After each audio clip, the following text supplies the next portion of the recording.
Ever since the Mistika came out, you've probably been wondering, which one should I get and which one's the best? Well, today I'll be reviewing Tahu Mistika from the 2008 BIONICLE storyline. As you have seen, if you have, in my other reviews, I do the canister and instructions last. So, let's get these out of here for now. And let's focus on the important part, Tahu himself. The leader of the Toamata ever since the beginning of 2001. So, he might be an important character to know about. You know, how he's built, whether he should be bought, and if so, what's the best part about him. So, most people go by certain attributes like the mask, the weapons, and just how it's constructed. So I'll start off with the mask. When I first saw this, I thought, wow, what an awesome design. But I'd heard a lot of people thought, well, it looks like Iron Man. And I've always thought, how is that something bad? So, the side part right here is, well, it gives a nice distinct feel, more of a sharp arrow, like for an attack, as well as these side parts. The eyes, or right below the eyes, there's a sort of a large flat cavity. That didn't really deter me from buying this product at all. As many people have said, there is a detachable plus part in the back, or plus rod. I find this very helpful because, one, you can actually put in longer rods if you need to have the mask positioned somewhere else if you're building different sets, and two, it doesn't have that well-known hole in the front of the mask as many other masks have had before. For the 9-round Ghost Blaster for the new 2007 series, or 2008, many people have said it doesn't fire well, and that is only because of the manufacturing flukes. See, every manufacturing in the entire mass production of these, everyone is different. This one happens to fire pretty well. I've tested it and it goes up to about 3 feet, which is quite interesting. If you have more than one 9-round Ghost Blaster, you can just switch around this silver blaster part, I guess, or the barrel, and the ammunition, and if you get the right combination, they'll shoot quite well, and I've found that to be very helpful. But if this is your first one, you better cross your fingers. For his triple or spinning shield, or rotating shield, I've also heard many reviews where people say it doesn't spin for very long. And they say, one, because it just slows down and stops, and two, it sort of vibrates.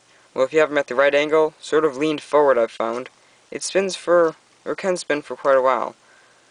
Now, for the part where they say it just stops because of friction, that's only because they didn't do this neat little trick.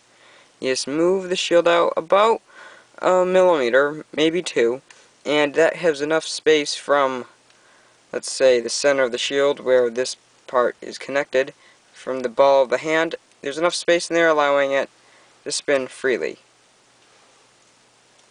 Now for the 4 jets, I found these very interesting. They give Tahu a nice distinct feel of strength, and they are adjustable. So you can have them really far out, really close in, or just straight up. I prefer them sort of slanted out. He also has these really cool, I'm not sure what these would be called, but they are really cool. Even though they don't do much, they give him a really nice feel of streak and power and ready to fight.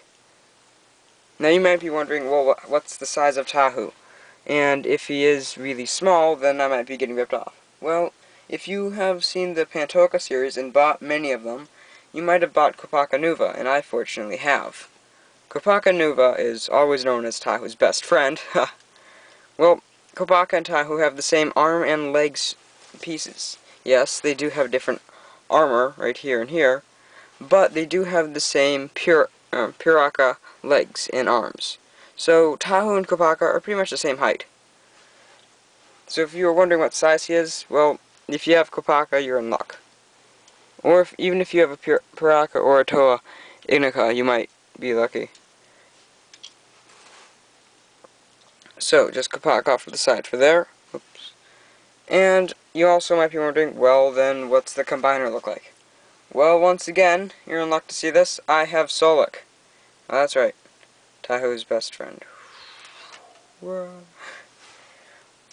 when you combine Tahu and Solok, you gotta watch out for one thing.